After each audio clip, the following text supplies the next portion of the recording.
Ah? Ah, Oke, cut it. Sudah siap? sudah. Silakan mau. Semua sudah? Sudah. Ya, udah, Kak. Baik, kalau sudah ya sudah kita tutup. Dasar. Gimana sih Yesus ini ngirim Romo ini? Katanya sudah. Ya, Romo silahkan. Apa yang akan Romo berikan kepada kami semua? Kita baca dulu Yuk. sumber inspirasi hidup kita dari Lukas bab 7 ayat 1 sampai 10. Yes. Nah, salah satu bisa membaca siapa? Riri aja.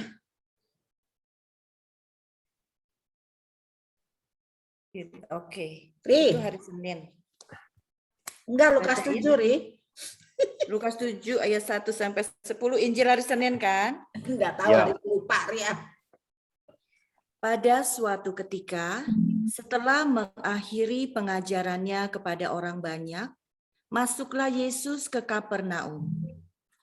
Di situ ada seorang perwira yang mempunyai seorang hamba yang amat ia hargai. Hamba itu sedang sakit keras dan hampir mati.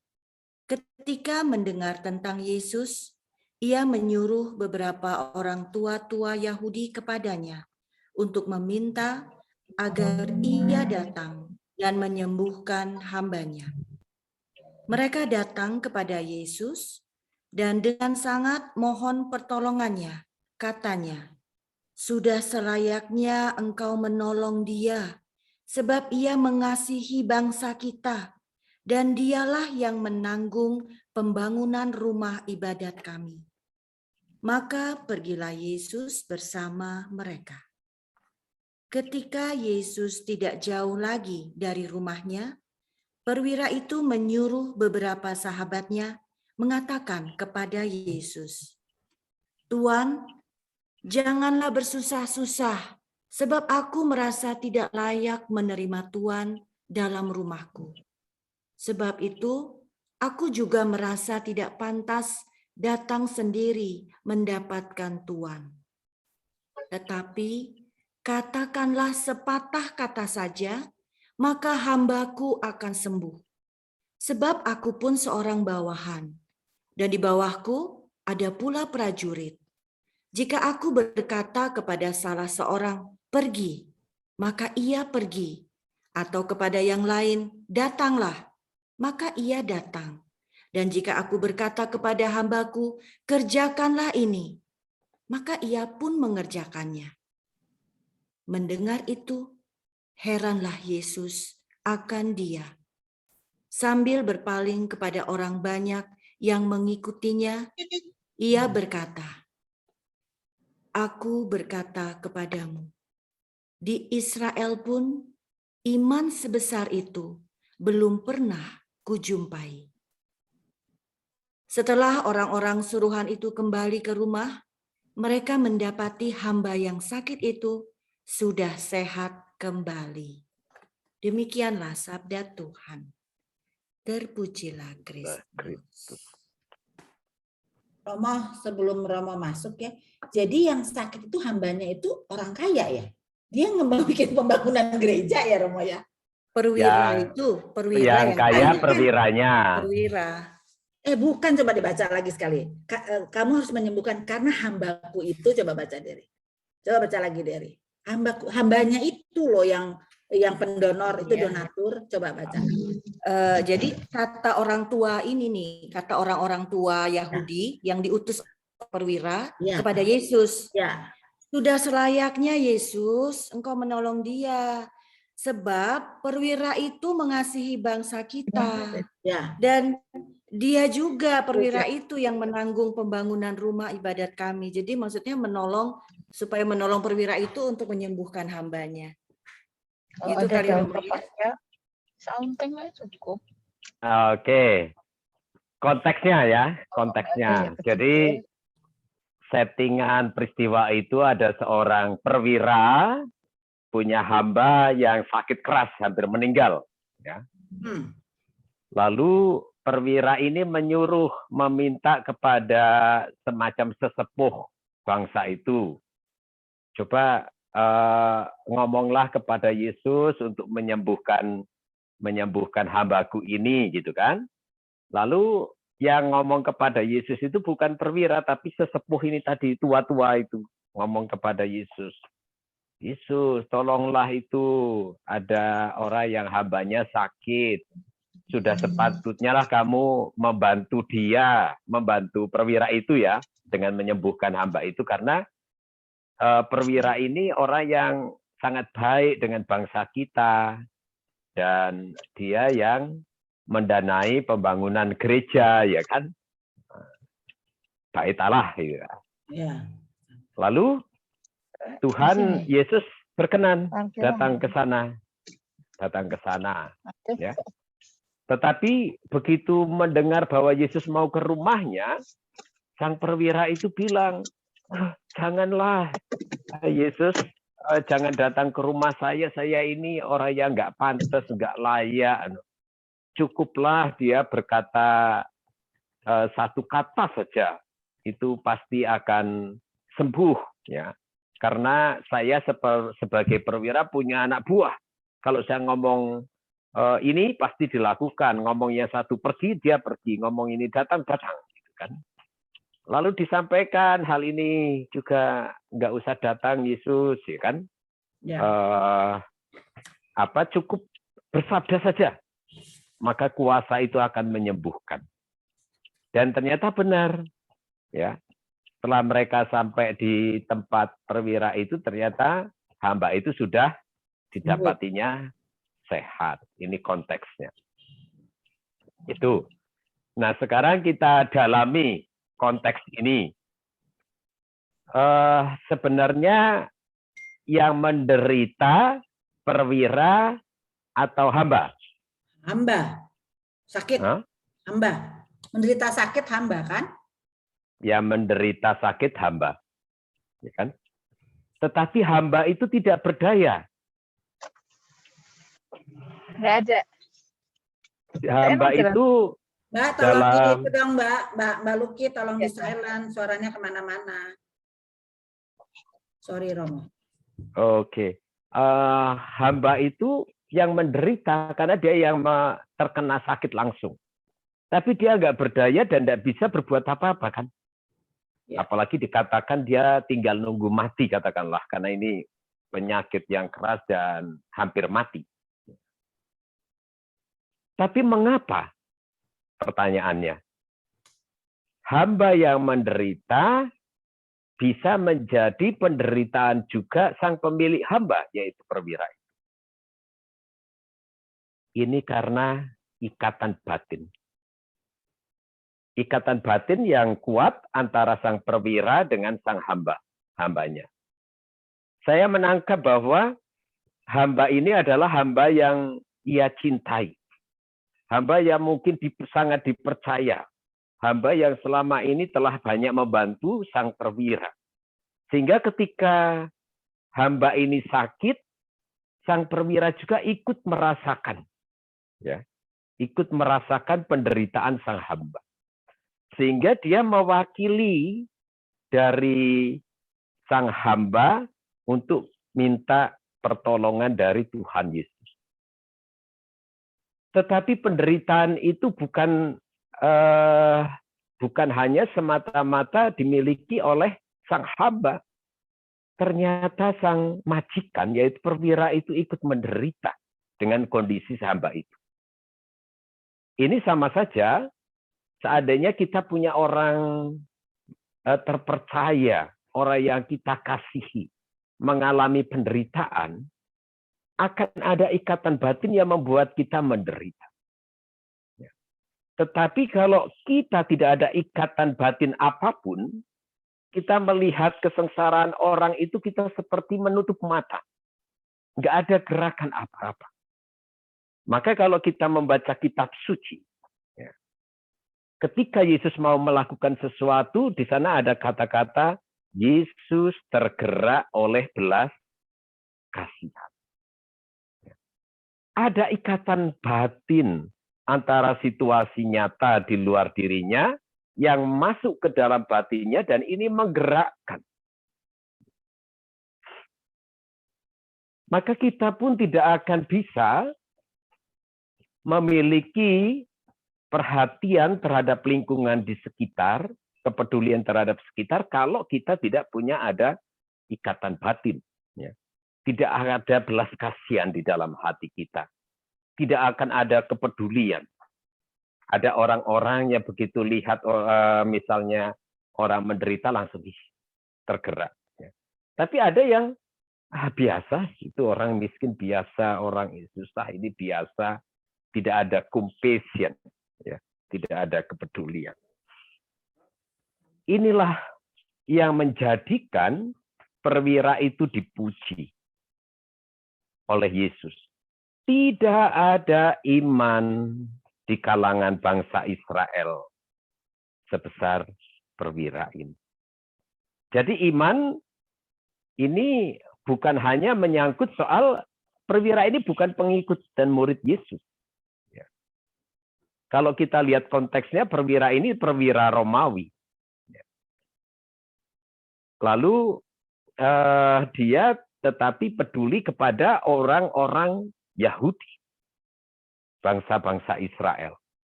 Bait Allah ini kan milik orang Yahudi, tetap dibantu. Mengapa dia tergerak gitu? Padahal ini berbeda sekali. Secara status, secara adat juga berbeda. Itu karena dia ada kepedulian. Kepeduliannya bukan hanya dengan hamba itu, tapi dia juga kepedulian terhadap bangsa lain, meskipun itu bangsa Israel. Dalam konteks historis saat itu, bangsa Romawi sedang menjajah bangsa Israel. Tapi coba, Kitab Suci menuliskan dia tetap berbelas kasih kepada bangsa Israel, bahkan dia menanggung seluruh pembangunan Bait Allah. Lalu dia memiliki kepedulian terhadap hambanya. Dan saya memperkirakan hambanya ini adalah salah satu orang Yahudi. Bukan orang Romawi yang bekerja, tapi dia penuh belas kasihan. Lihat dari sini, kita melihat status bisa dikalahkan oleh satu belas kasihan. Dan ini hanya akan terjadi kalau orang memiliki penghayatan iman. Meskipun perwira ini bukan pengikut Yesus, tapi praktek hidupnya sudah menunjukkan orang yang percaya. Orang yang beriman. Nanti kita lihat lebih lanjut makna beriman. Bahkan dia juga menganggap diri bukan sebagai orang yang berjasa. Sehingga apa yang dilakukannya tidak mau dilihat orang, tidak mau di blow up. Ketika Yesus mau datang ke rumahnya, dia mencegah. Enggak maulah, nanti kan ini jadi ketahuan bahwa dia yang meminta, jadi menimbulkan kerumunan, enggak usah. Dia sang guru, dia yang selama ini saya dengar ceritanya banyak menyembuhkan, cukup bersabda saja. Dan pasti kuasa sabdanya berdampak untuk hamba saya. Ini kan muncul dari satu keyakinan. Dan akhirnya memang terjadi. Ketika setelah Yesus mengatakan, iman yang seperti ini tidak saya temukan di kalangan bangsa Israel. Justru di kalangan bangsa lain. Dan akhirnya sembuh hamba itu. Mendapatkan mendapatkan kuasa dari Yesus sendiri. Dari sini kita bisa merenungkan bahwa iman yang kita miliki ini bukan hanya untuk diri sendiri. Iman yang kita hayati mestinya menjadikan kita memiliki hati dan mata seperti hati Allah yang penuh belas kasihan. Kita memandang segala sesuatu itu dengan mata Allah. Sehingga kita tahu mana yang memerlukan karya keselamatan Allah. Sehingga penderitaan dunia, penderitaan sesama yang kita lihat sehari-hari, mestinya juga menjadi keprihatinan kita. Ini wujud salah satu dari penghayatan iman. Iman tidak cukup bahwa kita setiap hari datang ke hadapan Allah, berdoa, membaca kitab suci, rajin ke gereja, kita shopping sabda Tuhan, ya, pilih-pilih channel mana yang kira-kira menarik, itu kan? Itu belum cukup. Kita harus melihat dan merasakan seperti milik Allah sendiri, menjadikan hidup Allah, hidup Kristus sebagai hidup kita. Menjadikan keprihatinan Allah juga keprihatinan kita. Maka ketika kita semakin beriman, kita semakin tahu persis apa yang harus saya lakukan ketika melihat realita kehidupan di sekitar kita. Ini persis sama seperti orang perwira itu. Tahu kebutuhan yang dilakukan, yang diperlukan oleh hambanya, dan dia mengusahakan itu. Maka iman juga bukan hanya untuk diri sendiri, tetapi melalui kedalaman iman, kita ternyata bisa mendatangkan keselamatan bagi orang lain. Mendatangkan kabar gembira bagi orang lain, mendatangkan hal yang baik bagi orang lain. Dan orang lain itu siapapun. Tapi ini tidak akan terjadi kalau hati kita tertutup. Kalau iman tidak kita hayati dalam hati kita, mata hati Allah belum menjadi mata hati kita. Karena mata kita tertutup, nggak melihat penghayatan iman yang harus kita lakukan dalam realita kehidupan kita sehari-hari. Dan kalau kita bercermin dari Bunda Maria, seluruh penderitaan Maria ini juga karena dia melihat berbagai peristiwa hidup yang ada dalam dirinya dan menyimpannya dalam hati. Ini mendatangkan penderitaan. Seandainya Maria bercerita, ini sangat memilukan. Dari penderitaan awal, di mana ramalan Simeon yang membuat ngeri. Ya. Coba bayangkan kita sedang mengandung atau kita bangga dengan punya anak, tapi tiba-tiba ada orang yang ngomong, ih anakmu ini akan membuat kamu nanti hatimu akan tertikam oleh tombak, oleh pedang. Ya.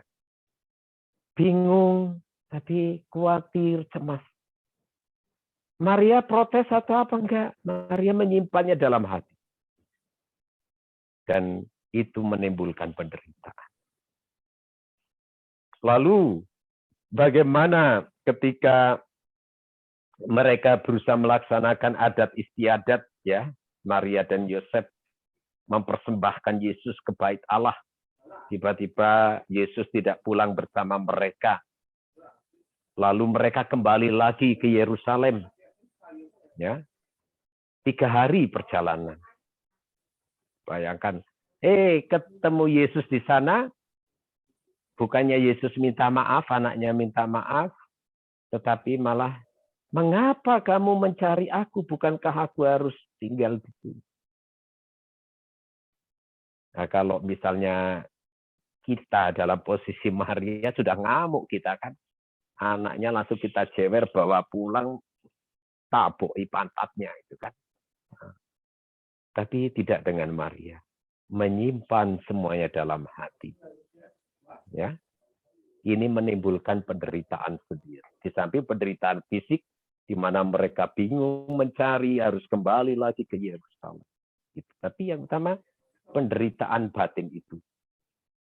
Bagaimana dia melihat Yesus yang ditolak, Yesus yang sengsara, Yesus yang dikhianati di depan mata sendiri, sampai akhirnya dia di depan matanya menjadi saksi anaknya yang ia banggakan, yang katanya ini adalah dari Allah, yang tempo hari dielu-elukan oleh orang banyak sebagai Husana putra Daud, sekarang menderita tak berdaya wafat.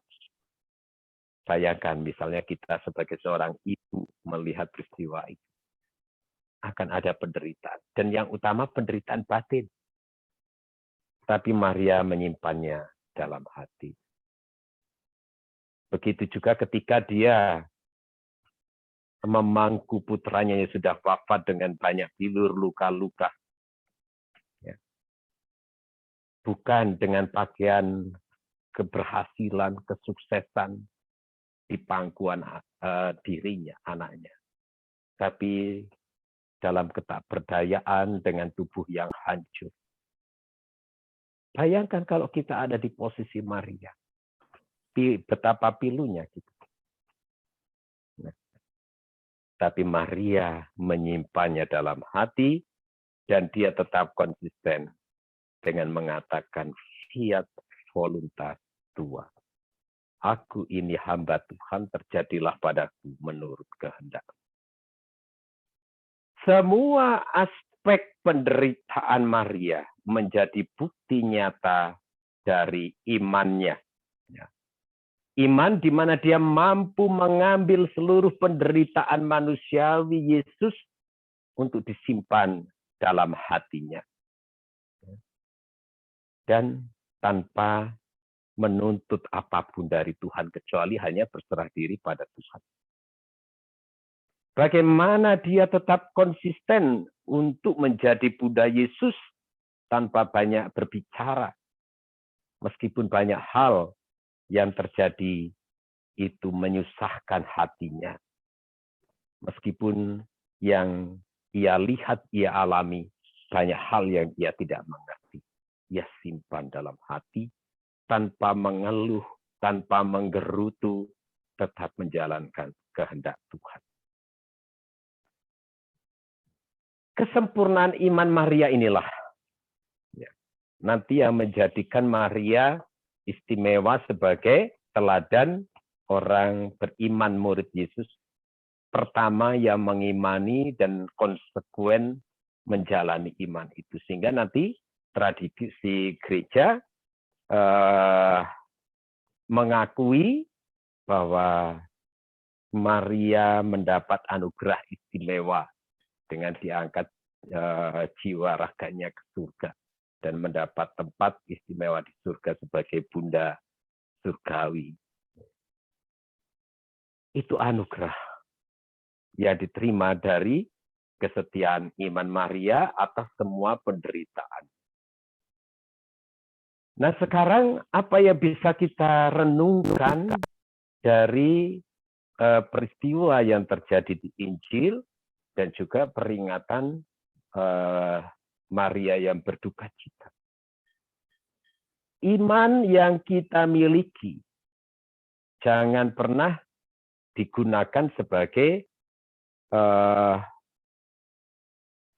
sesuatu yang akan menyingkirkan segala duka cita. Jangan berharap iman yang kita miliki kepada Yesus akan menjadikan kita baik-baik, beres-beres, tidak ada persoalan hidup. Ini yang mau ditegaskan. Justru iman kepada Yesus, konsekuensinya adalah penderitaan. Maka Yesus menegaskan siapa yang mau menjadi muridku, dia harus menyangkal diri. Menyangkal diri itu enggak enak. Ya. Menyangkal ego kita, menyangkal hawa nafsu kita, menyangkal keinginan-keinginan manusiawi kita, itu tidak enak. Butuh pengorbanan. Dan ini bisa membuat kita tertekan dan menderita. Harus memanggul salibnya setiap hari. Nah, apakah ini enak namanya salib aja dihindar? Maka Santo Paulus berkata, salib yang oleh dunia ini dianggap sebagai satu kebodohan, kehinaan. Tapi sekarang telah diangkat oleh Yesus menjadi jalan keselamatan. Dan kita dipanggil untuk itu. Memanggul salib.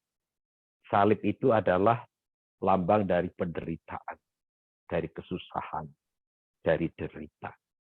Dipanggul, jangan dilemparkan. Maka ketika kita beriman kepada Kristus, dan konsekuensi dari perjuangan hidup di dunia ini adalah penderitaan karena berbagai sebab. Penderitaan yang disebabkan oleh keluarga kita, penderitaan yang disebabkan oleh lingkungan hidup kita, aneka penderitaan yang didatangkan oleh orang lain, entah itu di lingkungan kerja atau apapun, kita terima dalam konteks iman. Tanpa mengeluh, tanpa menuntut kepada Allah. Inilah salib, dan itu yang harus dipanggul. Bukan dihitung berapa kali kita setia, enggak ya. Tapi kita memanggul salib sampai akhir. Karena hadiah atau anugerah iman kita bukan sesuatu di dunia ini, tetapi untuk akhir perjuangan hidup kita, itulah anugerah istimewa yang akan diberikan Tuhan atas seluruh perjuangan iman dan hidup kita. Maka Maria menjadi contoh. Dia menderita, tapi mahkota kehidupan surgawi ia terima. Yesus menderita, putra Allah, tapi kesetiaannya sampai akhir kepada kehendak Bapa menjadikan dia bangkit dan mulia.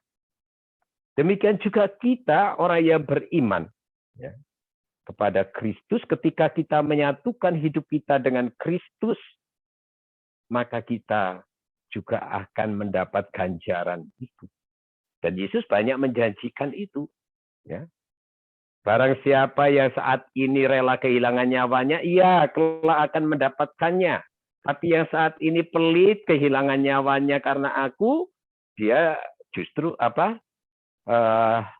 dia akan kehilangan. Kalau sekarang orang yang sayang-sayang dengan nyawanya, tidak mau rela berkorban demi Yesus, ya ganjarannya nanti.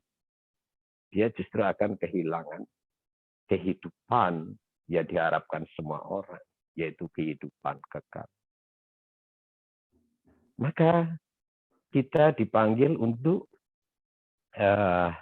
mengikuti Maria sebagai teladan iman bagi kita. Meskipun berduka cita, tetapi ia menyatukannya dengan kehendak Allah. Ya. Artinya duka cita kita jangan takut atau menghindar ketika ada tantangan yang harus kita terima ketika kita mau setia mengikuti Yesus. Yesus kerap kali juga menegaskan bahwa imanmulah yang menyelamatkan. Maka segala sesuatu yang terjadi dalam hidup kita tergantung pada iman kita. Bagaimana selama ini kita beriman secara tepat dan benar. Jadi ukuran beriman bukan kita yang mengukur, aku sudah beriman, imanku teguh. Nah, coba Yesus pernah bersabda, kalau memang imanmu teguh, imanmu sebesar biji sesawi saja, kamu bisa berkata kepada pohon itu, terbantinlah, maka pohon itu akan tercabut dan pindah. Nah sekarang kalau kita coba, kita punya iman sebesar apa ya? Ada nggak sebesar biji sesawi? Ya. Ternyata ukuran sesawi di mata kita beda dengan sesawi di mata Tuhan. Kadang kita mengukur iman kita dengan kacamata manusia. Kita, wah imanku sudah lebih besar dari biji sesawi, ya kan? Tapi buktikan, kita bisa nggak ngomong pada pohon, pindahlah, nanti pohon itu pindah. Ternyata di dunia ini belum ada orang yang memiliki iman sebesar biji sesawi seukuran, tapi dengan ukuran mata Tuhan. Soalnya kalau pada punya iman sebesar biji sesawi, takutnya pohon-pohon pada pindah, gunung-gunung pada pindah, kacau nanti dunia ini. Tapi maksudnya adalah bahwa tak ada seorang pun yang berhak mengukur kedalaman iman seseorang. Saya juga tidak bisa mengukur kedalaman iman saya. Saya hanya berusaha untuk terus-menerus belajar dari Maria, bagaimana iman ini saya hayati. Kepasrahan, ketaatan saya kepada Allah, saya hayati dan perjuangkan terus-menerus. Saya pun tidak berhak menilai orang-orang di sekitar saya soal tingginya iman. Ih, kamu nggak beriman, kamu cetek imannya, kamu nanti masuk neraka. Siapalah saya ini? Maria dengan kerendahan hatinya fokus hanya menjalani kehendak Allah dalam hidupnya. Ia tidak kepo terhadap orang lain. Dia pun tidak menjudge seorang lain. Tidak memberi penilaian. Dia hanya fokus apa yang terbaik yang perlu saya lakukan untuk melaksanakan tugas dari Allah untuk mewujud nyatakan. Maka satu kata yang perlu kita pegang. Ya. Jadi dalam Injil, Yesus tadi memuji iman perwira. Iman perwira meskipun tidak eksplisit dia beriman pada Yesus, tetapi prakteknya dia sungguh percaya kepada Kristus, dan kepercayaannya ternyata mendatangkan keselamatan bagi orang lain, yaitu hambanya. Lalu iman Maria ini juga terbukti menjadikan dirinya bunda orang beriman, menjadikan dirinya itu mulia bersama Allah di surga. Satu kata yang perlu kita pegang. Faith, iman. Nah, saya mengotak-atik faith itu artinya apa ya? Faith dari kata ini terdiri dari huruf F, A, I, T, dan H. Ya, hanya 5 huruf. F berarti ini following him. Jadi kalau kita beriman, kita harus setia mengikuti Yesus. Following him artinya kita berjalan di belakang Yesus. Mengikuti semua jejak yang ditinggalkan Yesus. Yesus berjalan di depan, kita di belakangnya. Yesus meninggalkan jejak, kita ikuti. Maka setiap hari tugas kita itu hanya mengepaskan langkah kaki kita dengan jejak Yesus. Ini aku menapak gini ya. Ini sudah pas belum ini dengan jejak Yesus? Dipaskan lagi. Aku mau melangkah gini sudah pas belum dengan jejak Yesus?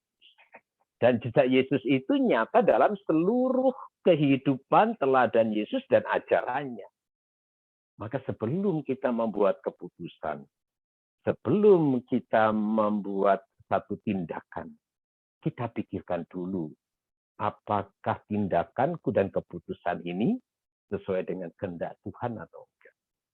Ini artinya following Jesus. Lalu bagaimana kita mengikuti Yesus dan mempraktikkannya? Huruf yang kedua, A. Ya. Dari kata faith. A itu attitude. Jadi mengikuti Yesus mesti diwujud nyatakan dalam attitude, dalam perbuatan, dalam sikap dan perilaku kita.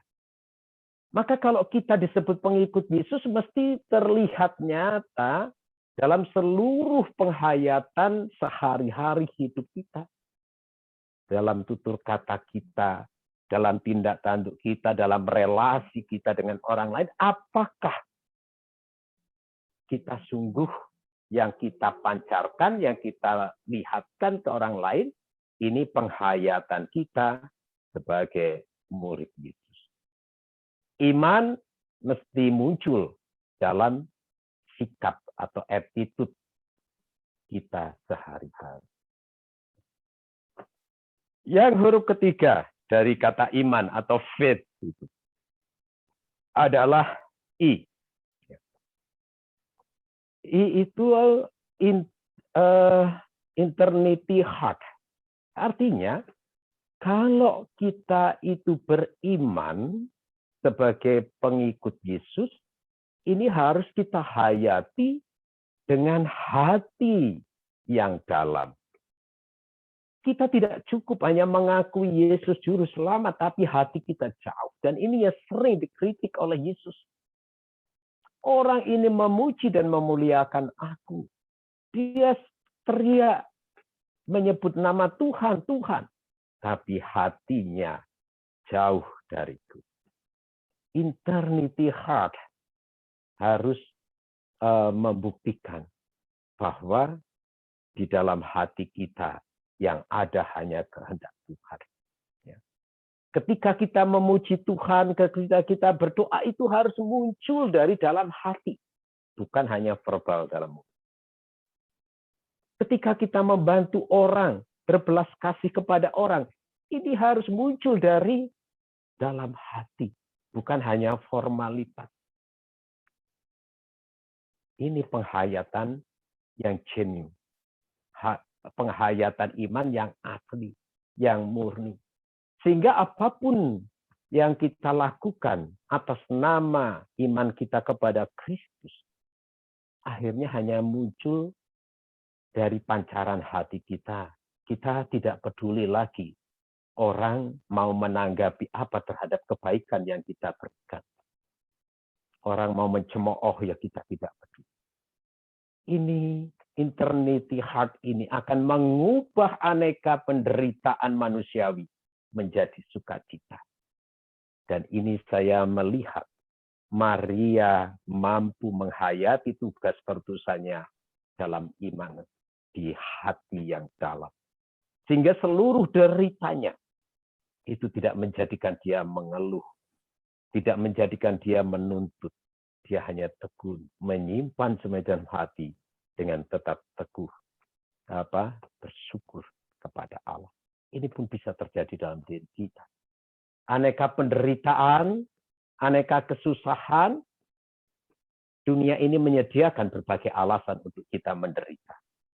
Tapi iman dalam hati kita menyediakan juga berjuta-juta berkat untuk menjadikan hati kita tetap bersukacita dan damai ketika kita sungguh memiliki iman yang dalam dan tersimpan dalam hati kita. Lalu huruf yang ketiga dari faith atau iman itu adalah T. T itu truth and trusted. Jadi iman yang kita miliki akan menuntun kita kepada kebenaran dan menjadikan diri kita orang-orang yang terpercaya. Truth and trusted. Ketika kita sungguh menghayati iman kita, maka hidup kita pun akan dituntun pada kebenaran dan itu akan menyelamatkan. Karena Yesus sendiri pernah berkata, akulah jalan, kebenaran, dan hidup. Tidak ada orang yang dapat datang kepada Bapa selain melalui aku.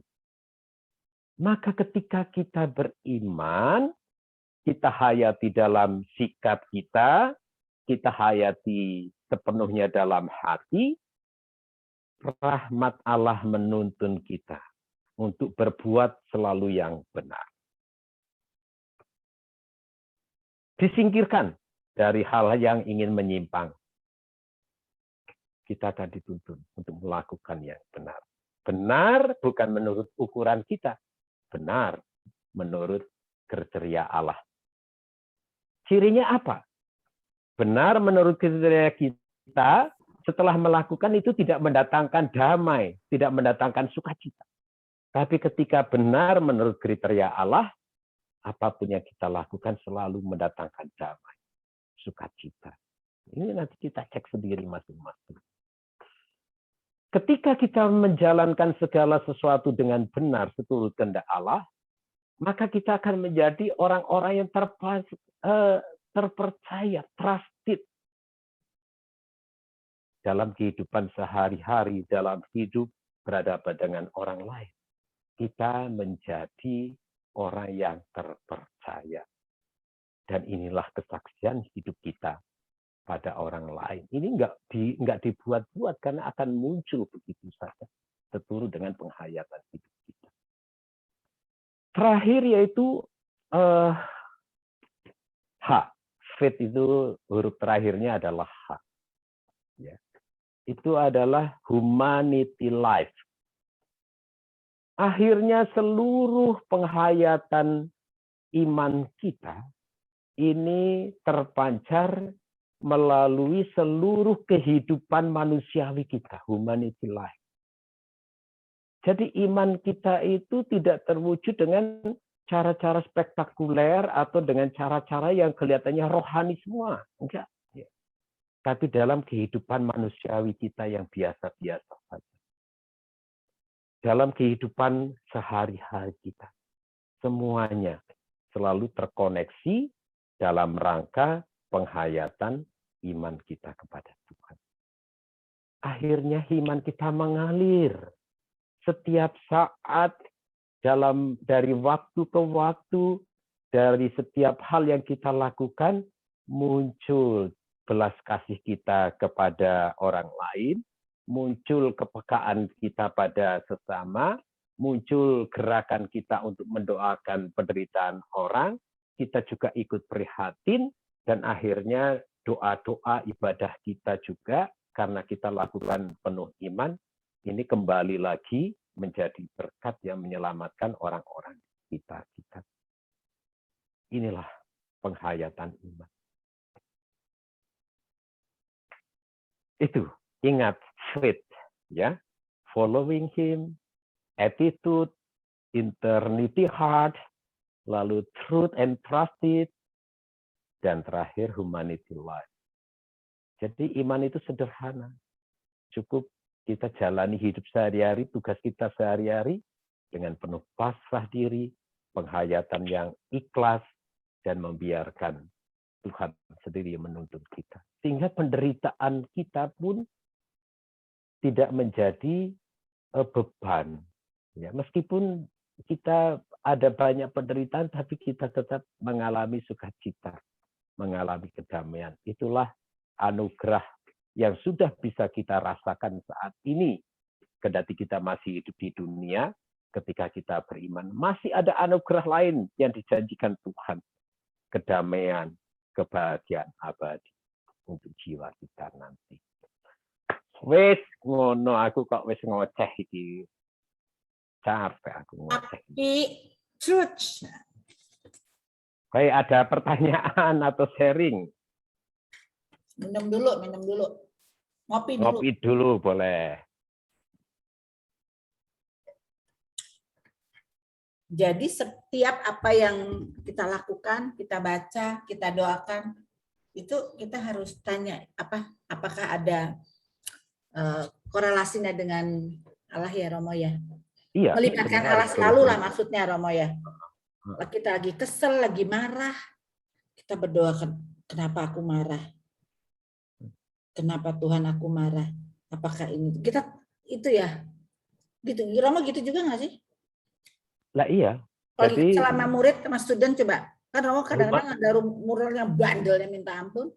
Humanity life. Jadi penghayatan iman kita itu dalam kehidupan sehari-hari. Hanya yang kehidupan sehari-hari yang manusiawi itu harus sekarang ditetapkan dengan kehendak Allah. Kalau aku sekarang marah, apakah ini Allah berkenan? Ya kan? Iya. Kalau aku mendiamkan dia, apakah saya berkenan? Kalau saya menegur dia dengan cara ini, apakah kira-kira Allah berkenan dan ini efeknya adalah karya keselamatan juga. Oh, Jadi harus begitu terus itu menyatukan penghayatan hidup sehari-hari. Jadi bukan hanya sekedar gini meneguh di depan tabernakel. Enggak, sangat simpel sebenarnya. Dan ini mengalir, maka penghayatan iman kita jadi mengalir dalam seluruh aspek kehidupan kita. begitu ya. Begitu para tante. Oma. Ya tante, Oh, tante, Oma. bukan tante kalau besok Oma. Sekarang tante. Joyce, tanya Joyce. Tadi ada yang mau dia tanya sama Romo katanya. Silakan. Gantian yang ngomong, aku capek seharian ngomong terus. Joyce. Unmute. Apakah jelas ya dan bisa ditangkap apa yang tadi saya sampaikan ya? Ya jelas toh. Sangat jelas, Romo. Bagus Romo, jadi tentang iman ya. Coba Joyce, coba bicara apa? Apa yang kamu Oh, rasakan? aku mau sharing aja nih Romo. Ya, Ini boleh. kayaknya masuknya ke Humanity Life ya. Ya. Gini Romo, jadi saya sudah berapa lama sih? Jadi kalau ada yang sakit, tiba-tiba kena ke tubuh saya. Terus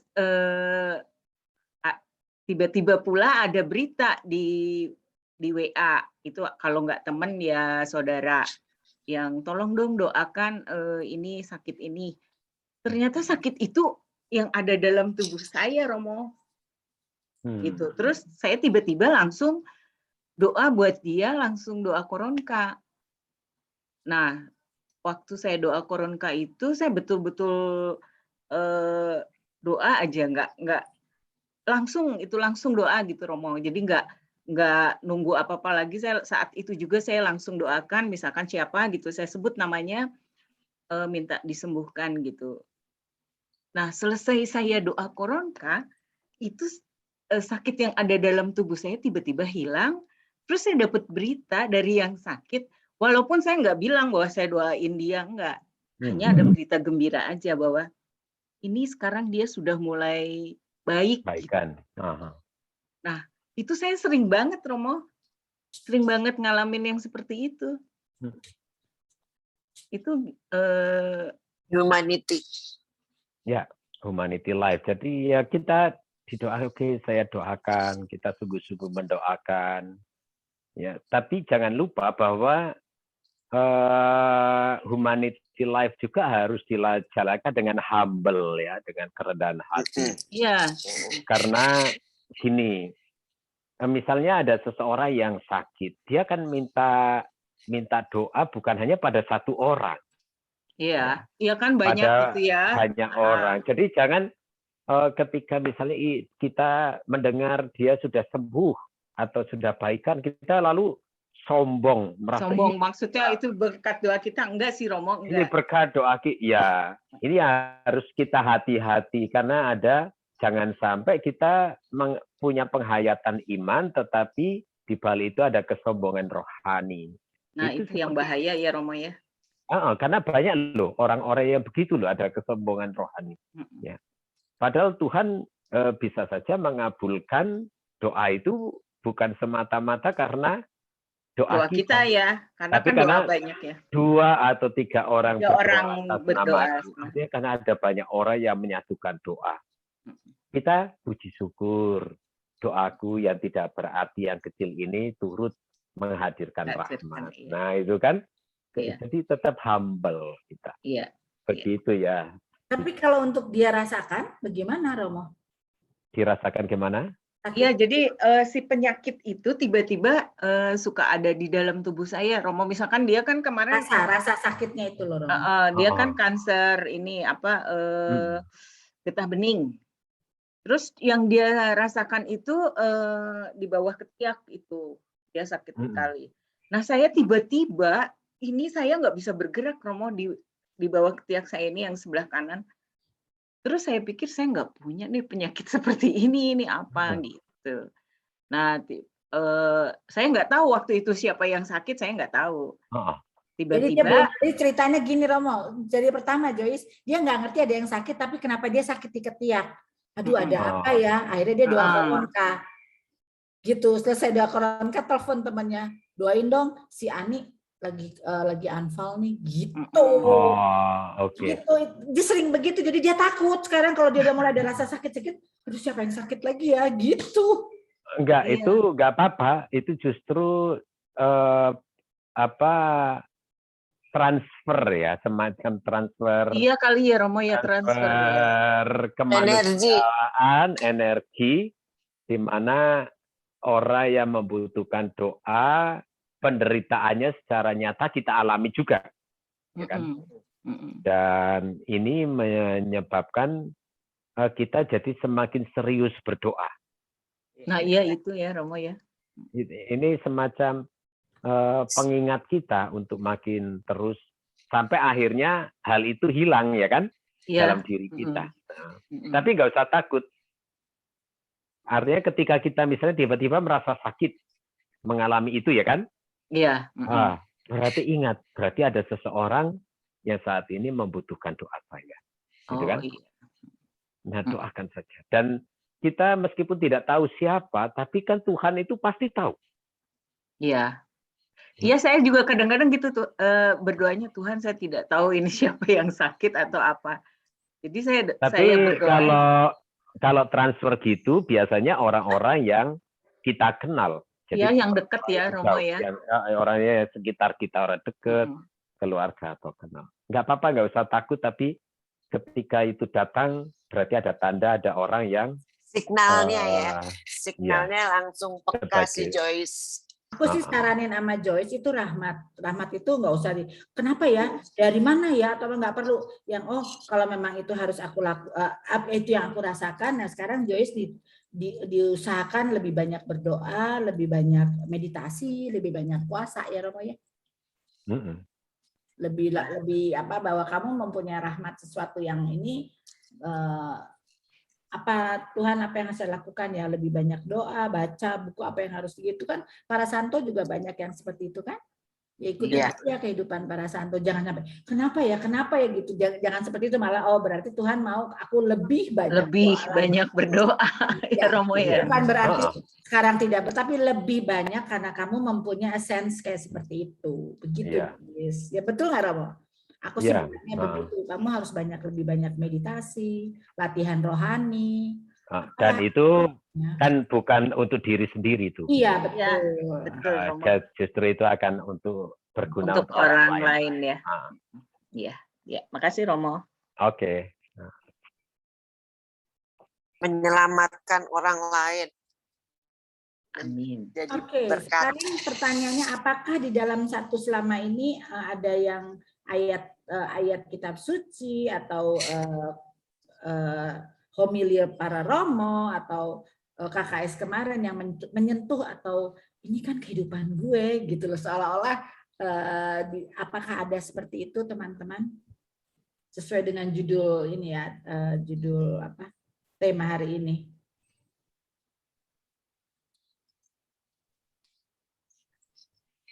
Risa, aku boleh Kak Romo? Boleh nggak ya? Iya. Boleh. Sebetulnya masih ketemu. Sebetulnya kemarin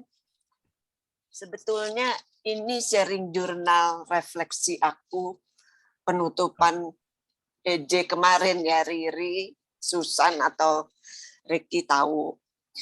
Kebetulan aku di Senin ini aku pilih hari Senin ini ayat 7 yang sebab itu aku juga merasa tidak pantas datang sendiri mendapatkan Tuhan, tetapi katakanlah sepatah kata saja maka hambaku akan sembuh.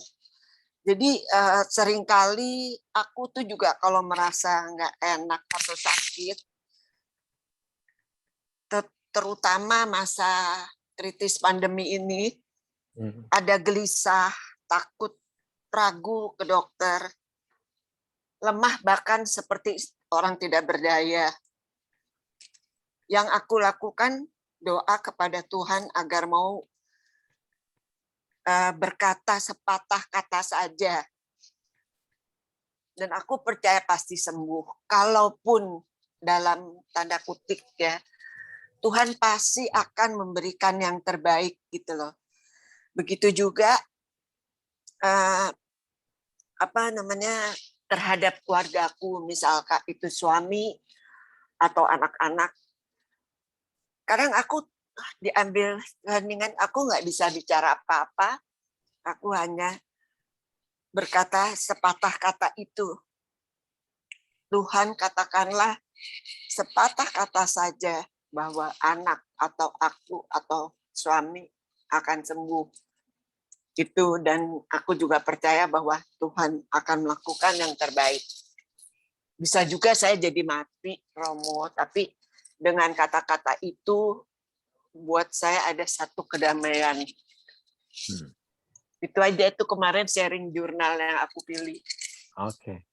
Nah, kata-kata iman ini dimasukkan dalam liturgi kita kan. Kata-kata iman yang keluar dari mulut seorang perwira yang bukan pengikut Yesus sebenarnya. Tapi karena imannya dipuji, lalu kata-kata iman, ya Tuhan, saya tidak pantas Tuhan datang pada saya. Tapi berkatalah saja, maka saya akan sembuh. Ini kan selalu kita ucapkan ketika kita itu konsekrasi, ya. Ketika saya tidak pantas. Tuhan, saya tidak pantas. Itu kan kata-kata perwira itu yang sekarang kita kenang terus.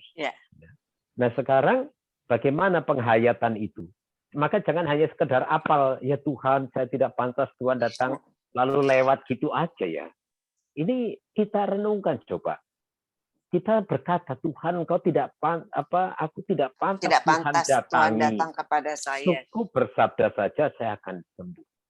Anugerah sangat istimewa melalui Ekaristi kan Tuhan tidak hanya berkata-kata, tapi ternyata Tuhan mau hadir, menyatu dalam hidup kita, mau datang menyambangi, dan itu wujudnya nanti kita terima komuni. Ya. Maka komuni itu bukan pertama-tama soal kita menyambut hosti, tidak, tapi soal kesiapan keterbukaan batin kita. Maka jangan dikira komuni batin itu berarti kita nggak terima apa-apa, berarti ini hanya online saja komuninya. Enggak. Rahmat Tuhan itu kan tidak berbentuk materi. Ya. Rahmat Tuhan itu adalah berkat rohani yang bisa masuk tanpa terbatasi oleh fisik atau material. Ya. Maka kalau kita komuni batin dan menghayati kata-kata iman Tuhan, saya sebenarnya tidak pantas Tuhan datang pada saya. Bersabdalah saja maka saya akan sembuh. Tapi saya bersyukur ternyata Tuhan mau datang. Nah, itu anugerah yang sangat istimewa. Maka bukan hanya kesembuhan kan, karena Tuhan berkenan hadir. Akan ada banyak rahmat yang lain. Nah ini harusnya ketika kita menghayatinya itu akan ada sesuatu yang sangat berarti sekali dan ada satu rasa yang berbeda. Gitu. Orasio ya, Romo ya. Itu, iya betul Romo. Terima kasih, itu aja sih. Oke. Terima kasih Risa. Yes, Ina. Yang itu ketua EJ-nya mau ngomong nggak? Siapa? Anak buahnya Riri lah. Oh. Anak buahnya. Anak buah. Ini perwira dan hamba atau gimana? Riri, fasilitator. Reki juga. Reki juga. Reki kali mau menanggapi. Ya udah, Romo, keren banget sih Mo. Ada pelajaran bahasa Inggris, lengkap banget. Faith, sampai nulisnya bingung. Nah, apal nggak tadi itu? Ya nggak hafal lah. Faith, dong. Iya, pronunciation-nya juga bingung. Bingung. Ngeledek lah itu mau, dia ngeledek, cuma dia sudah sebutin Mo. Itu ngeledek dia mau, Romo diledekin tuh. Heart, truth, and Keren banget. Terus apa? Ini mau sebenarnya memang ya, jadi Riri berpikir lagi nih mengenai iman, Mo. Kadang-kadang ya bukan kadang-kadang, rupanya saya pun sering apa sih kayak khawatir gitu. Tadi ada bercandaan lagi Romo kalau apa namanya? Kalau punya iman sebiji sesawi bisa mindahin Gunung. pohon. Makanya untung kita nggak sampai sebiji sesawi. Kalau nggak pindah semua itu sesuai keinginan. Nanti mindahin anggreknya tempatnya Risa. Iya. Pokoknya aku mau anggrek itu, aku mau itu, jadi langsung pindah. Kadang-kadang Mo, iman itu malah membuat kita dihakimi gitu. Kadang-kadang misalnya Riri sakit, terus banyak udah berdoa pasti kamu sembuh, berdoa sembuh, ternyata nggak sembuh-sembuh. Akhirnya dibilang kamu imannya kurang sih. Nah itu kan Mo, jadi benar juga Romo bilang bahwa rupanya kayak ini nih, apa perikop ini awalnya Riri pun bertanya pada saat Romo menjelaskan. Iya sih, karena dikaitkan dengan penderitaan. Tapi apa yang didapatkan oleh perwira ini kan bukan penderitaan.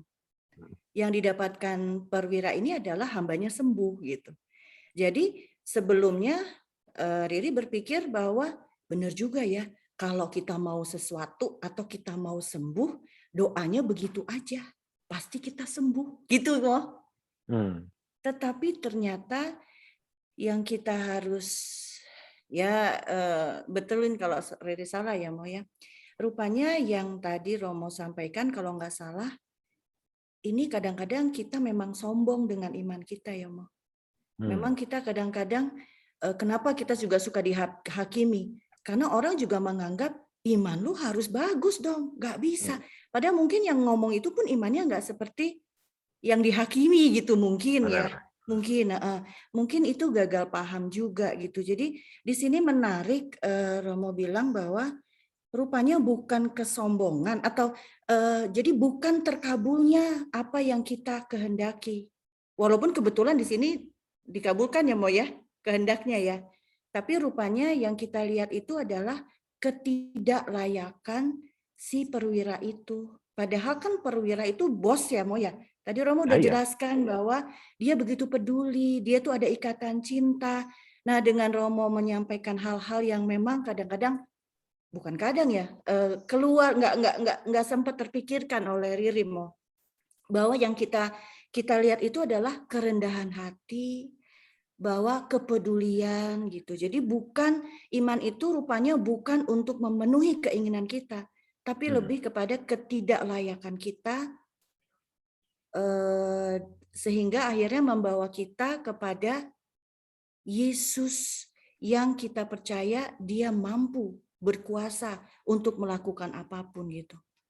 Jadi gimana sih mau ngomongnya agak susah nih untuk kali ini, tapi pemaknaan iman itu sekarang udah lebih dalam lagi. Tadi kan Risa udah sampaikan bahwa kesetiaan gitu ya, terus apa sih kepasrahan, mengikuti kehendak Tuhan itu merupakan jalan kemenangan seperti yang Bunda.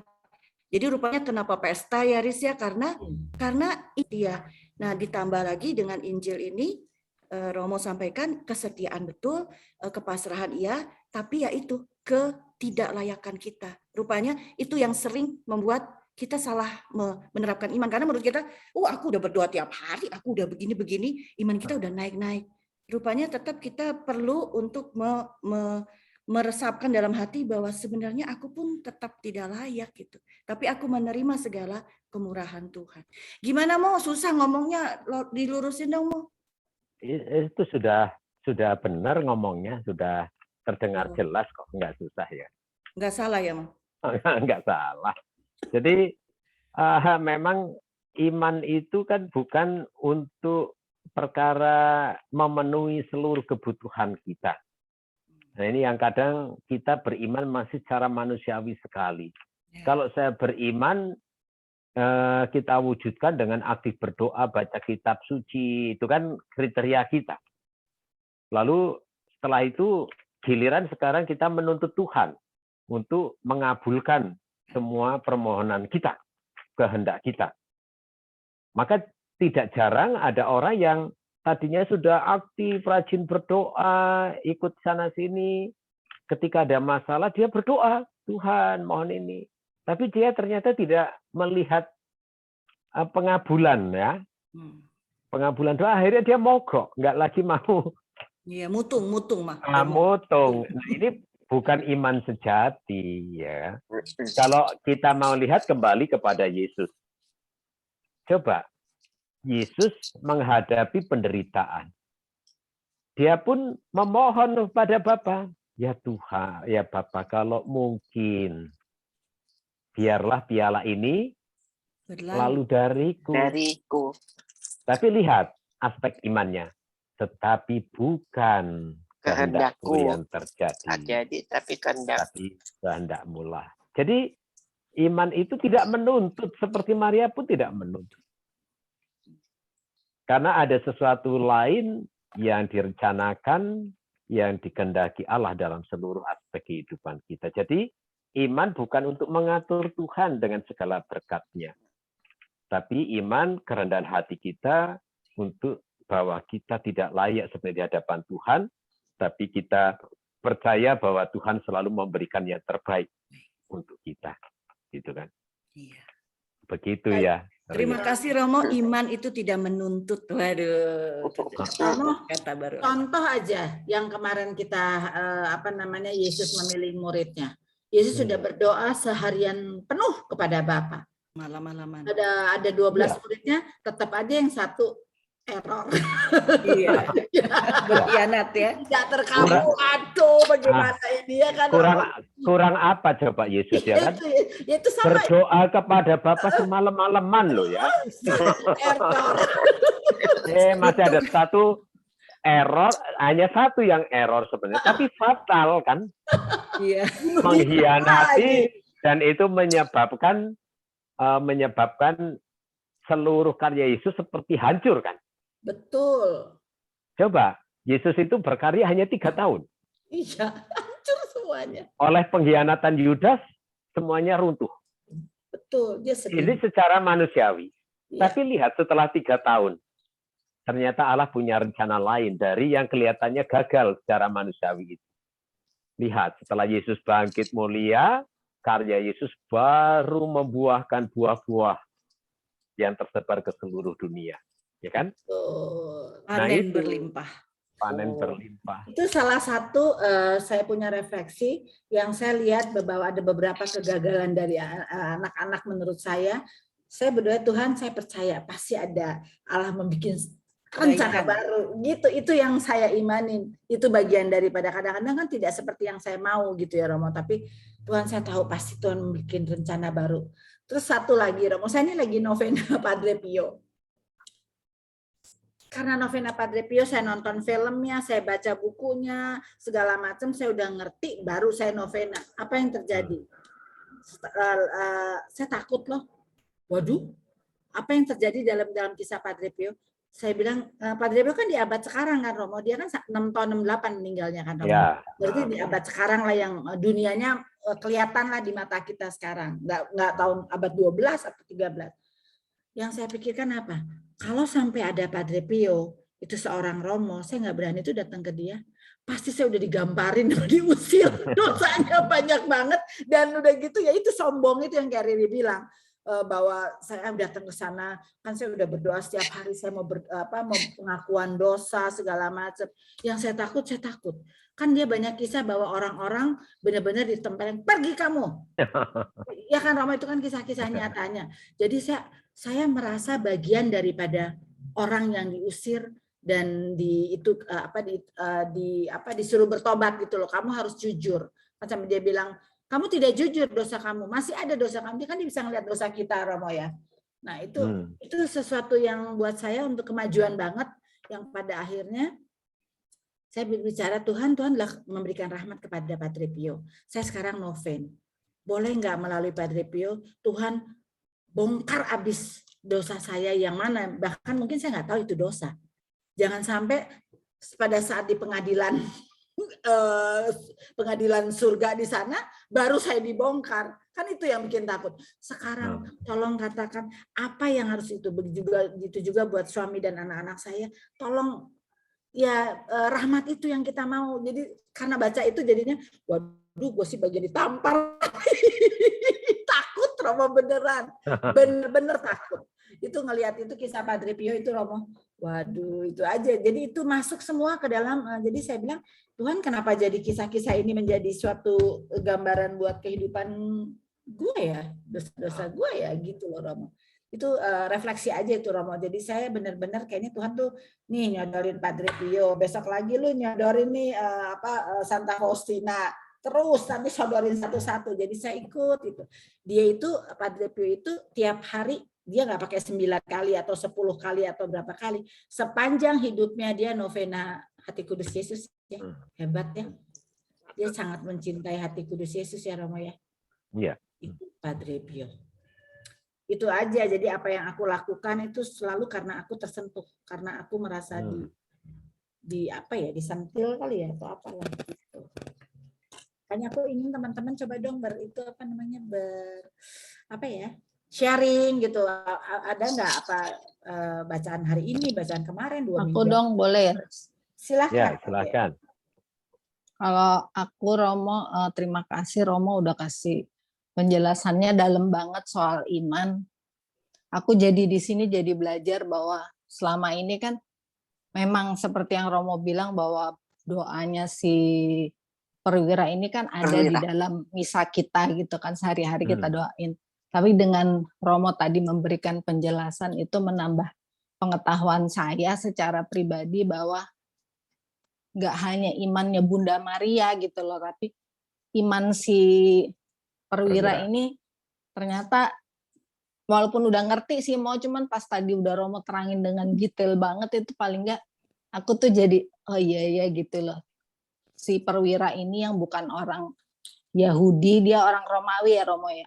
Tapi punya iman seperti itu gitu loh, dengan ada yang tadi Romo bilang soal kerendahan hati itu kan, perwira ini kan benar-benar orang yang amat sangat rendah hati gitu. Jadi di sini aku belajar bahwa nggak hanya imannya Bunda Maria, tapi aku jadi ngerti mengenai tentang iman si perwira ini gitu Romo. Terima kasih.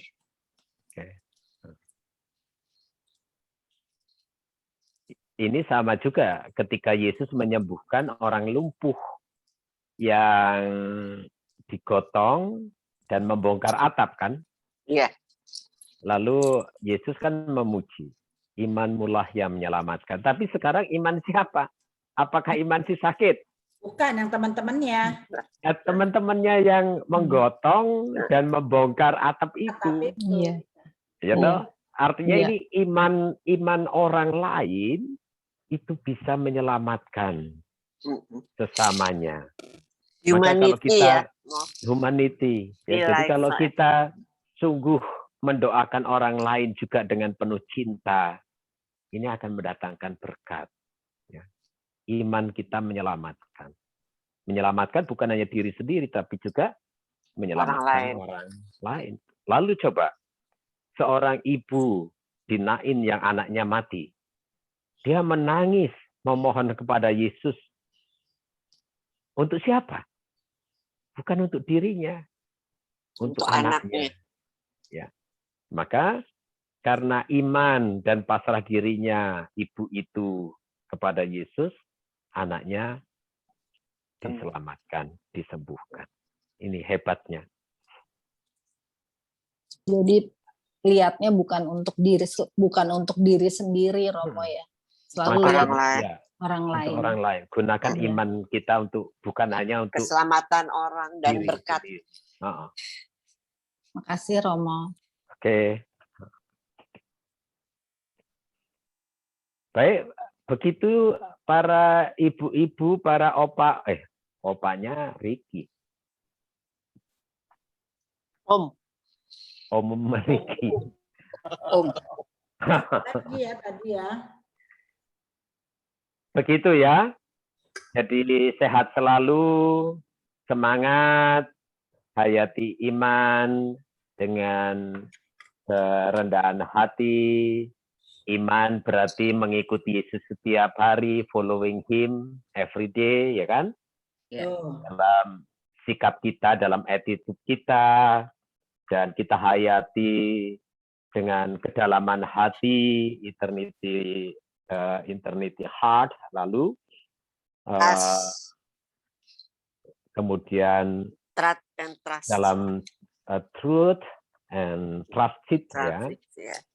Dalam kebenaran dan terpercaya, dan hayati semuanya itu dalam humanity life, dalam kehidupan sehari secara humble, dengan rendah hati.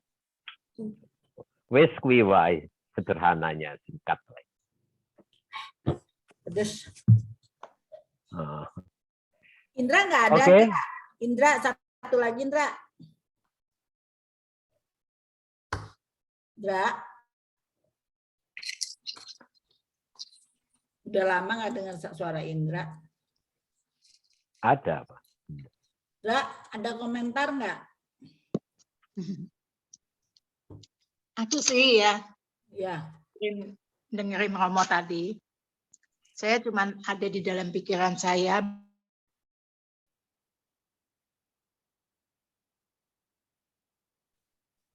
Putus, Indra. Putus ya, Ri? Iya, Iya. putus. Persis megang kepala lagi. Dan gunanya. Oh, Indra, ulangin Indra, putus tadi. Nah, ulangi putus tadi. Putus. Putus. Iya, tadi apa yang Romo bicarakan itu dari tadi di otak saya cuman gini. Oh, Romonya ini mungkin mau ngomong ya, kalau kita tuh mengatakan beriman. Hilang lagi. Sinyalnya mungkin lagi Beriman. lagi batuk-batuk ini. Itu kayaknya nggak ada Nah, gunanya. Indra tadi putus lagi. Indra putus Kalau terus, kita Indra. Beriman, kalau kamu beriman, apa tadi? Aduh, kenapa ya? Coba. Ah, sinyal lo jelek. Ini sinyal udah jelas belum sekarang? Jelas. Nah, Ya, jelas, tapi Ulangi nanti tadi. tengah-tengah suka Beriman. berhenti. Beriman. Jelasnya jelas, Ya. tapi putus. Ini udah. Dah. Ya, coba lagi. Tunggu. Aku lihat dulu bentar. Tunggu.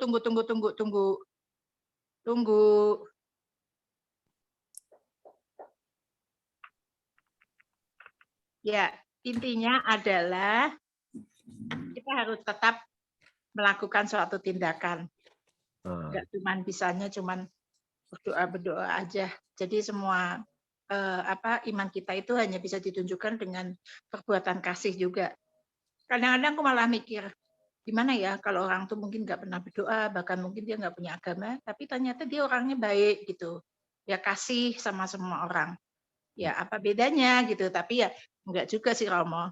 Saya sih merasa sangat terbantu dan sangat tertolong dengan doa. Dengan doa membawa kehidupanku sehari-hari lebih baik. Apalagi akhir-akhir ini, karena mungkin saya di rumah terus, saya kan ini Romo, doanya sampai banyak gitu ya. Tapi sekali, misalnya saya doa novena 3 Salam Maria, habis itu saya sambung lagi sama itu Yudas Tadeus, kemudian saya sambung lagi dengan Koronka. Kadang-kadang malah tambah lagi Rosario. Terus tapi saya merasa gini, iya lu berdoa kayak udah ya, tapi memang saya bukan berdoa karena saya orang suci, tapi saya merasakan dari hari ke hari kayaknya dengan berdoa itu membawa saya ke jalan yang lebih baik deh. Maksudnya bukan baik, maksudnya saya jadi baik, tapi ada aja pertolongan gitu. Ada aja ketika saya mengalami kesulitan atau apa, ada jalannya gitu. Kayaknya ditunjukkan jalan, kayak dituntun gitu. Ya itu aja dari aku. Pengalamanku sehari-hari selama ini, karena nggak kemana-mana, jadi aku isi dengan doa itu. Cuman Romo, saya doanya itu pakai YouTube loh Romo. Jadi supaya sayanya nggak capek ngomongnya. Pakai YouTube. Tapi tersentuh, yang penting tersentuh hatinya. Oh, Ya, iya. yang penting hati harus ikut ya. Iya, Jadi Oh, jangan, iya, Romo. karena kita berdoa dengan metode apa saja boleh kok. Tapi yang penting hati kita harus ada di situ. Jangan sampai Iya, Romo. Saya ikutin kok kata per katanya, saya ikutin terus. Cuman dan diresapkan. saya nggak capek aja. Gitu. Tapi Romo jangan takut pada saatnya satu sisi nanti pada saat Tuhan Yesus bilang kamu ganti dengan cara, pasti jangan berubah sendiri dengan apa-apa yang itu pengalaman pribadi. Misalnya aku lagi suka doa begini-gini kayak Indra begini-gini. Nanti pada satu sesi ada berubah lagi. Jadi berarti Tuhan tuh tahu apa ya pun. Yang penting kita lakukan saja gitu loh. Nanti selebihnya Tuhan yang akan atur. Itu yang aku percaya. Jadi nggak akan pernah begitu terus gitu, enggak. Ada sesuatu itu yang saya lihat dari momen teman-teman saya yang begini. Oh gitu aja terus jadi begitu. Tapi itu semua adalah Tuhan yang akan atur. Pada saat nanti Indra akan berubah lagi dengan cara doanya. Ternyata aku begini. Tapi itu bagian dari pengalaman gitu loh Romo. Benar sih, itu betul. Karena nanti kan saatnya naik, nanti ganti lagi. Ganti lagi yang lain gitu. Betul. Enggak apa-apa. Itu kita bangga dengan sebagai orang Katolik karena kita diberi kebebasan memiliki kekayaan cara berdoa. Ya. Dan nanti Tuhan sendiri yang akan tunjukkan mana cara berdoa yang cocok ya untuk kita. Cocok. Ya nyaman. Betul. Tapi ada satu tambahan tips. Berdoa terus kayak Indra itu bagus, bukan enggak. Cobalah baca. Karena dari baca yang saya dapat ya, baca apa maksudnya, baca yang tentunya baca misalnya kisah Padre Pio, kisah Santo ini, apalah yang dibaca yang kira-kira yang bagus mengenai Rosgar. Begitu kita baca, oh kemarin gue tuh begini caranya. Aduh, berarti aku harus coba kayak begini ya, begitu mau. Ada inspirasi terus yang masuk dari baca. Kan kita banyak kerjaan, kayak saya di rumah juga sih ya, nonton TV, di depan TV, saya di bawah gitu, saya baca. Kemarin Padre Pio sudah habis, jadi saya bisa menghayati, oh begini dia, makanya sampai saya takut sama dia. Waduh, gue ditempeleng nih kalau begitu, gitu. Oh kayak gitu. Terus nanti saya akan baca mengenai yang apa gitu, Rom. Nah itu sangat membantu untuk menambah cara komunikasi kita dengan Allah. Karena saya bisa mencontoh, oh dia begini, oh dia begitu, gitu loh Romo. Itu sangat bagus. Dan kalau saya kan emang rada-rada bawel, akhir itu saya bagi-bagi ke teman-teman. Kira nih si Risa ngasihnya ini lagi. Iya, karena saya lihat ini loh bagus gitu Romo. Itu baca itu sangat baca Indra itu sangat yang baik sekali Indra, di dalam kesendirian saya di rumah. Ngapain? Baca apa aja yang kamu mau baca, yang tertarik tentunya. Jangan Indra baca yang ini, kalau kamu nggak tertarik percuma, mendingan tutup. Baca apa yang kamu ada apanya ya, nggak tahu. Aku juga kadang-kadang suka berpikir di dalam hati gue, untuk Riri itu adik gue, dia tuh super sibuk doa, banyak banget dia tugas sebagai pelayanan segala macam ya Riri. Tapi gue kadang-kadang gue mikir, sempet nggak ya tuh anak doa tenang sendiri, baca apa yang buku itu. Kadang-kadang aku suka berpikir loh Riri, beneran Riri, karena Riri kan sibuk, waktu kalau boleh nggak 24 jam deh kayaknya kalau menurut Riri, ya nggak Riri? Betul. Jadi aku kadang-kadang suka berpikir, Tuhan dia sempat nggak sih baca untuk apa? Untuk dirinya sendiri, merubah pikirannya, merubah cara pandang. Itu banyak banget, karena saya banyak dirubah dari saya baca. Cara pandangnya ternyata selama ini gue agak-agak kurang pas gitu loh Rom. Bukan keliru ya, agak-agak kurang pas. Aku mau coba dengan cara pandang yang begini, aku mau lakuin. Ternyata aku semakin bersukacita. Kemarin ternyata. Jadi itu makanya aku bilang ini penting banget tidur ini. Karena tiap hari kita introspeksi dalam 21 menit aja atau 20 menit pagi, siang, 3 waktu pagi, siang, dan malam. Kalau siang nggak bisa ya malam. Pagi biasa kita doa segala macam. Begitu siang, hari ini tadi gue ngapain? Kira-kira terus bagaimana? Apa yang terjadi hari ini?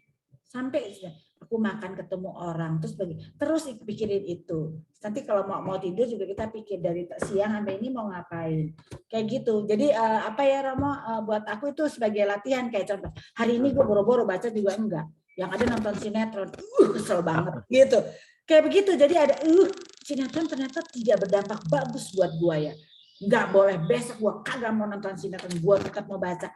Itu menarik hidup, jadinya nggak boleh bete-bete banget di rumah gitu loh Romo, menurut aku. Makanya aku ngelihat adikku, ini ada kesempatan baca nggak dia untuk dirinya sendiri, gue nggak tahu, sibuk banget ya. Kata orang, Riz, semakin sibuk orang biasanya dia semakin mampu memanage jadwalnya. Tapi kalau kurang sibuk, justru itu agak bahaya karena akhirnya dia bebas untuk menggunakan dan dia lupa akan hal-hal yang penting gitu. Jadi betul sekali itu pentingnya refleksi dalam, jadi itu harus ada di dalam schedule harian Riri. Kalau itu tidak ada di dalam schedule harian, indikatornya adalah ya itu nggak ada sukacita, yang ada ngeluh, ngedumel, lelah, capek, sakit. Nah itu juga akhirnya jadi indikator. Nah ini nih aku masih belum tik refleksi itu. Jadi memang benar penting sekali setiap hari itu ada refleksi supaya kita tahu udah sampai mana sih. Tadi Romo menarik yang tadi Romo bilang kita tuh pengikut Kristus ya Mo ya. Tugas kita itu adalah menyocokkan langkah kita dengan Yesus. Iya, mungkin apa yang kita perlukan, yang tadi Risa bilang, kebutuhan untuk membaca, untuk memahami para kudus, apa yang mereka lakukan, itu adalah salah satu cara kita mencoba untuk mengepaskan langkah kita. Karena kita perlu panutan-panutan, teladan-teladan seperti itu. Jangan sampai kita sibuk berlari, atau sibuk merangkak, atau sibuk apapun ya, entah berdoa dengan pelannya, atau berdoa dengan cepatnya, dengan seringnya, pokoknya apapun yang kita lakukan itu, jangan sampai kita tidak menyadari bahwa ternyata Yesus itu udah terlalu jauh untuk kita, sehingga kita lelah gitu. Jadi betul sekali refleksi itu perlu, baca-baca itu perlu, dan itu harus dimasukkan ke dalam to-do list kita, yang harus kita tik. Kalau kita nggak tik, artinya kita agak gagal hari ini. Gagal apa? Sukacitanya nggak diambil. Gitu. Betul. Dan itu kita tahu, aduh gua hari ini banyak yang kebuang gitu. Kemarin juga ada, nggak tahu ini ada hubungannya apa enggak ya Romo. Kemarin Reiki, Riri, siapa Susan ya, sama ada Romo bicara mengenai BKSN yang Yesus sahabat perjalanan ya. Iya, itu juga menarik. Jadi Romo itu bilang seperti ini. Ingat nggak sih ada seorang muda yang bilang dia sudah melakukan 10 perintah Allah. Udah melakukan, padahal kita juga susah ya untuk melakukan 10 perintah Allah. Tetapi jawaban Yesus adalah, oh bagus kamu melakukan itu. Sekarang berikanlah apa yang kamu miliki dan ikutlah aku. Jual semuanya ya. Jual, iya. Nah, kemarin jadi saya dapat pencerahan juga bahwa memang untuk menjadikan Yesus sebagai sahabat kita, itu kita harus mengikuti dia. Untuk mengikuti dia, katanya tuh, kata Romo, kita harus mengenal dulu, kemudian kita harus jatuh cinta kepada dia, sehingga kita mau ikut dia. Kalau kita belum mengenal, gimana kita mau mencintai dia? Kalau kita belum mencintai dia, gimana kita mau mengikuti dia? Karena mengikuti dia itu susah. Ya harus ngepasin langkahnya, itu kan susah gitu. Apalagi harus menjual apa yang kita punya. Ya itulah pentingnya kita, yaitu membahas Yesus sebagai sahabat seperjalanan kita. Jadi apakah kita sudah mengikuti Yesus? Atau kita mengikuti keinginan kita sendiri dan memenuhi segala aturan yang ada dan kita menuntut gitu. Gitu sih. Berarti semua peraturan, semua firman, semua apapun itu kita harus resapi, tidak kita lakukan. Iya. Bisa salah ya Romo, menjadi fanatik, menjadi fanatik, sombong rohani ya Romo. Iya. Itu sombong rohani. Sombong rohani. Gini ya. kita jangan sampai judulnya pengikut Yesus, tetapi dalam prakteknya kita membangun atau membuat langkah atau jalan sendiri. Iya. Ya kan? Jadi tugas sebagai pengikut itu ya hanya ngeterapkan langkah kita sesuai dengan jejak yang ditinggalkan Yesus. Yesus. Bisa saja kita tetap berdiri di belakang Yesus, kelihatannya saja gerombolannya Yesus, tapi sebenarnya langkah kita itu bikin langkah dewek-dewek. Ya. Iya. Kita tetap nggak jauh dari Yesus, ya. Tapi langkah kita langkah dewek-dewek. Nah ini berarti kan penghayatan iman yang nggak benar, nggak tepat, ya. Akhirnya ya bisa saja kita jadi nyasar, wong yang kita ikuti bukan langkah jejak Yesus. Ya. Kita malah meninggalkan jejak sendiri, membangun langkah sendiri. Nah, meskipun frame-nya dalam membangun jejak itu kita kelihatannya seperti mengikuti Yesus, maka seperti pemuda itu kelihatannya dia sudah mengikuti semua aturan, tapi tidak dalam kerangka mengikuti Yesus dan menyesuaikan langkah hidupnya dengan jejak Yesus. Maka Yesus menuntut, kalau you mau sempurna, jual, ikut aku. Nah, menyesuaikan lagi langkah hidupnya dengan langkah hidup Yesus. Wah, berat ternyata. Terutama para Romo sering salah jalan ya Romo.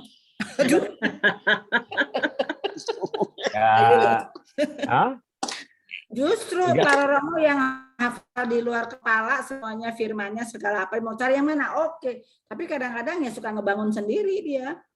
Ya kadang ada yang ya, pada umumnya. Jalan. Tapi kalau para kita sih para Romo tidak banyak kasus ya. Tapi yang kita khawatirkan kan tetangga kita. Tetangga kita tidak ada struktur hierarki yang mengatur. Sehingga bisa saja antar tokoh, antar ustadz misalnya, atau antar itu membangun jalan sendiri-sendiri, membangun ajaran sendiri, bahkan mereka saling menyalahkan bisa saja antar pemimpin antar mereka agama. Juga ya. Nah itu yang bahaya kan malah itu. Kalau kita punya hierarki sih ya. Kalau kita Romo pada prinsipnya jalannya sama, hanya pendekatannya yang bisa berbeda-beda. Iya, pendekatan. Sebelum tutup pandangan Romo mengenai bruder yang melakukan anak-anak itu bagaimana ya Romo ya? Di Depok itu loh. Apa ada? Loh, udah lama tapi itu udah lama kan? Lagi dipolisikan lagi dibangkit. Oh, dipolisikan lagi. Kok bisa ya? Brudernya ngapain brudernya? Ganggu yang anak pelayan misa itu. Pelecehan seksual. Tapi itu sebenarnya kasus lama, tapi nggak tahu kalau sekarang diangkat lagi. Bruder atau petugas gereja itu? Petugas sih, awalnya petugas. Ini bukan yang itu Joyce, beda, ini bruder Depok. Baru lagi? Depok ini brudernya pelecehan seksual kepada murid-muridnya. Bukan, kalau yang itu kan lain. Kalau yang itu kan di tempatnya tempat yang itu. Itu beda, ini lain lagi. Oh, lain lagi. Lagi dipolisikan nih, lagi di ini. Sedih banget ya Romo aku kalau ngeliat itu. Bukan. Tentu itu perbuatan yang tidak bisa dibela dan tidak dibenarkan. Iya. Karena apalagi itu dilakukan oleh seorang biarawan ya. Maka tuntutannya pasti baik tuntutan moral atau hukum ini lebih berat. Karena kan sosok biarawan atau pemimpin justru harus melindungi, tetapi ini dilakukan. Artinya kesalahan yang sama ketika itu dilakukan orang yang berbeda, itu konsekuensinya juga beda. Sama-sama nyolong, yang nyolong awam dengan yang nyolong Romo, konsekuensinya lebih berat Romo. Karena dia ada tuntutan moral kan. Nah, artinya ini akan memiliki dampak yang besar untuk kita juga gereja, menyangkut nanti soal trust itu ya, kepercayaan orang terhadap biarawan juga bisa berdampak kalau begitu. Tapi kendati demikian kita tidak boleh menggeneralisasikan lalu menilai buruk. Karena di antara kasus-kasus tetap ada banyak romo, bruder, yang suster yang tetap baik, lebih banyak daripada yang tidak baik. Itu kan itu harus kita lihat. Kita sesalkan. Namanya kita sayangkan. Angelo, Romo, ditahan dia. Bruder Angelo, panti asuhan. Ditahan hanya 3 bulan. Oh, panti asuhan. Keluar dari tahanan, dia bikin lagi panti asuhan. Ya bisa aja ini kecenderungan manusiawi yang sudah ada ya, pedofil atau apa, itu kan setiap manusia ada kelemahan. Tapi kan itu diperiksakan Romo pada saat masuk, itu bagian seleksi kan, pada saat mau menjadi seorang romo, bruder atau suster itu ada seleksi apakah dia menyukai sejenis atau apa kan Romo? Ya kalau zaman dulu seleksinya tidak terlalu ketat ya, dalam arti ya hanya dilihat saja kecenderungan dari fenomen itu. Tapi kan bisa saja yang namanya kecenderungan munculnya itu baru terlambat gitu kan.